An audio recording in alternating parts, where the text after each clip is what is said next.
सुप्रभात। मैं अनुपमा आप सभी का इस ऑनलाइन कक्षा में स्वागत करती हूँ। आज हम ज्ञान सागर पुस्तक से पाठ 3 बरसते जल के रूप अनेक पढ़ेंगे। इसके लेखक हैं शिव शंकर। हम सभी जानते हैं कि जल हमारे जीवन में बहुत उपयोगी है। बिना जल के हम मनुष्यों का जीवन नहीं चल सकता, या हम यूं कहें कि इस धरती पर जितने भी जीव जंतु हैं, प्राणी हैं, मनुष्य हैं, पेड़ पौधे हैं, इन सब के लिए जल की आवश्यकता होती है। इस पाठ में जल के अनेक रूपों के बारे में बताया गया है। अनेक का अर्थ क्या हुआ? एक से अधिक। आइए अब हम पाठ को पढ़ते हैं। आकाश बादलों से ढका था, ठंडी ठंडी हवा चल रही थी। ऐसे सुहावने मौसम में राघव, परमीत, जफर और अमन मैदान में खेल रहे थे। अमन के दादाजी दूर से बच्चों को खेलते हुए देख रहे थे। वे बहुत प्रसन्न थे कि सभी बच्चे आपस में मिलजुल कर खेल रहे हैं। गेंद से खेलने का सिलसिला अभी शुरू ही हुआ था कि अचानक बिजली चमकने लगी। कुछ ही देर में बादल भी गरजने लगे। दादाजी ने हाथ हिलाते हुए बच्चों को वापस आने का संकेत दिया। अमन की नज़र दादाजी पर पड़ी। उसने अपने साथियों को बताया, देखो दादाजी बुला रहे हैं।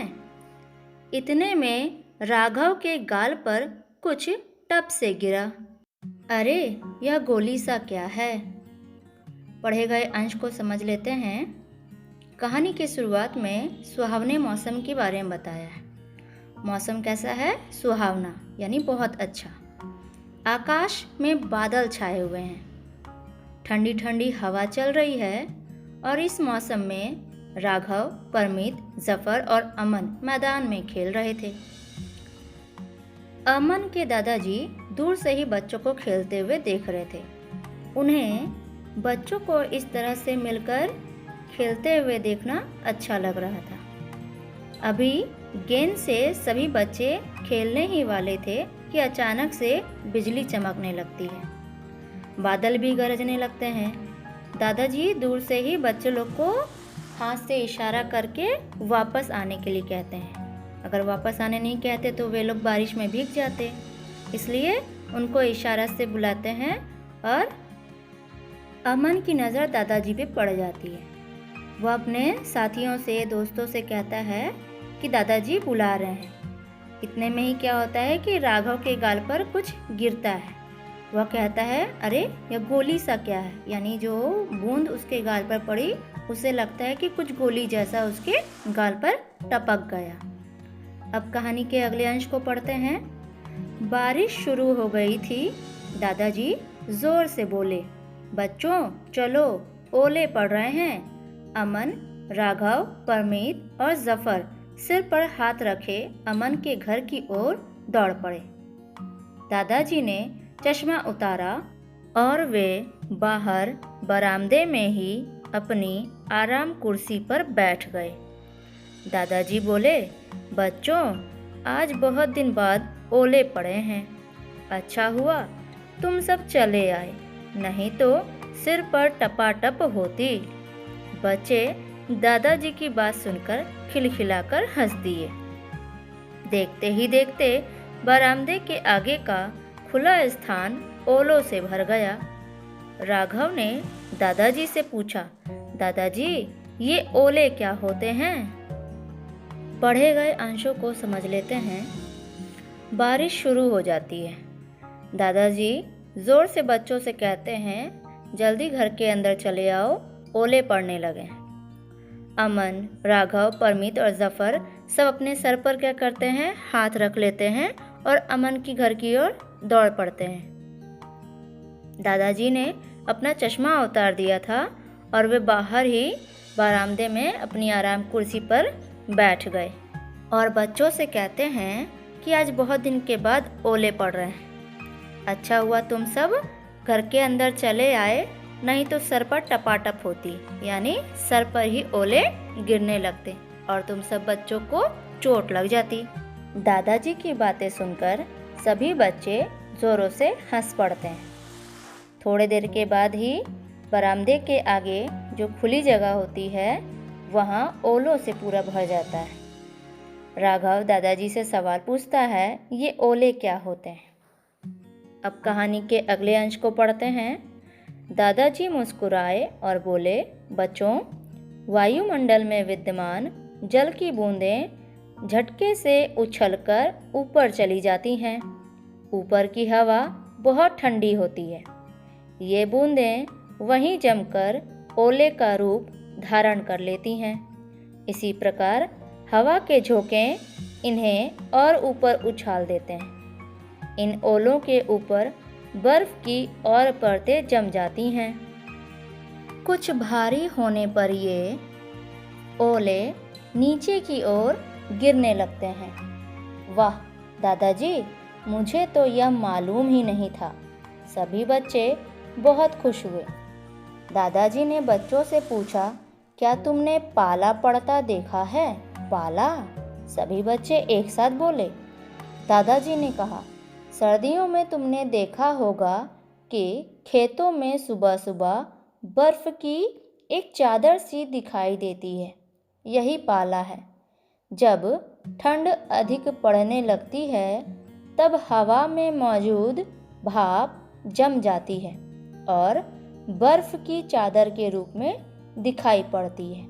वाह दादाजी, यह भी जल का ही एक रूप है। दादाजी ने समझाया कि जल जीवन तो है ही, इसके रूप भी अनेक हैं। इतने में अमन दादाजी के लिए चाय ले आया और दोस्तों के लिए गर्मा गर्म पकौड़े। इस अनुच्छेद को समझ लेते हैं। दादाजी सभी बच्चों को ओले के बारे में बताते हैं। ओले जल का ही एक रूप है। वायुमंडल में ये जल की बूंदें ऊपर उछलकर चली जाती हैं। ऊपर ठंड होने के कारण ये जल की बूंदें जमकर ओले बन जाते हैं।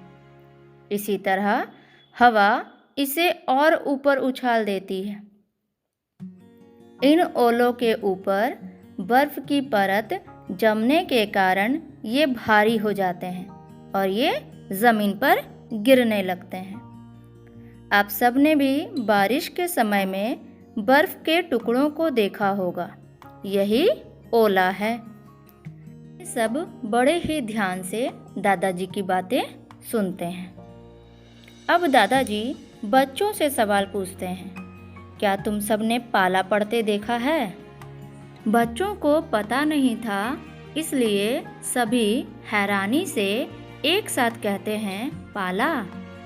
तब दादाजी उन्हें पाला के विषय में बताते हैं। वे कहते हैं, सर्दी के समय खेतों में सुबह सुबह बर्फ की चादर जैसी सफ़ेद सफ़ेद जो दिखाई पड़ती है वही पाला है।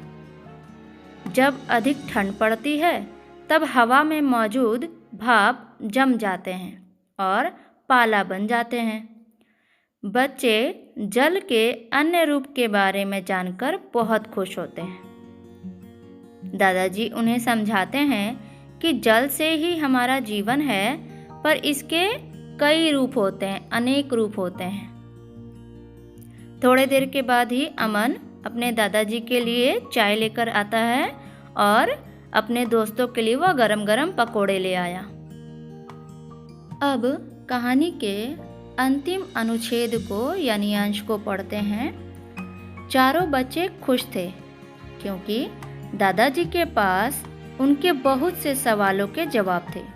परमीत ने कहा, दादाजी, पहाड़ों पर जो बर्फ गिरती है उसके बारे में भी कुछ बताइए।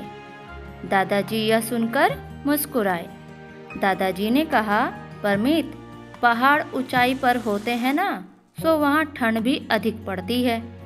शीत ऋतु में और अधिक ठंड के कारण वहाँ के वायुमंडल में भाप बर्फ के रूप में बदल जाती है। यही बर्फ जब पहाड़ों पर बरसती है तो इसे हिमपात कहते हैं। अब ओले पड़ना बंद हो गया था। हल्की फुहारें सी पड़ रही थीं। बच्चे ऐसे सुहावने मौसम में मज़े से पकौड़े खा रहे थे और बूंदों की ताल के संग उनका मन मयूर नाच रहा था। कहानी के अंतिम अनुच्छेद को समझ लेते हैं। चारों बच्चे बहुत खुश थे क्योंकि दादाजी उनके सभी सवालों के जवाब जो दे रहे थे। परमीत दादाजी से पहाड़ों पर गिरने वाले बर्फ के बारे में पूछता है। तब दादाजी कहते हैं, पहाड़ अधिक ऊंचाई पर होते हैं, इसलिए तापमान कम होने के कारण वहाँ ठंड अधिक होती है। शीत ऋतु के समय में और अधिक ठंड पड़ने लगती है। इस कारण क्या होता है कि वायुमंडल में जो भाप होता है वो बर्फ के रूप में बदल जाता है और यही बर्फ जब पहाड़ों पर बरसती है यानी गिरती है तो इसे हिमपात कहते हैं। हिम शब्द का अर्थ बर्फ होता है। अब ओले पड़ना बंद हो चुके थे। हल्की हल्की बारिश हो रही थी। सब बच्चे इस सुंदर और सुखद यानी सुहावने मौसम का आनंद उठा रहे थे। गरम गरम पकोड़े खा रहे थे। हल्की हल्की बारिश की बूंदें जो पड़ रही थी, उन बूंदों की ताल यानी ध्वनि के साथ साथ उन सभी बच्चों का मन मोर के समान नाच रहा था। इसका मतलब क्या हुआ कि वे बच्चे मन ही मन बहुत खुश थे। धन्यवाद।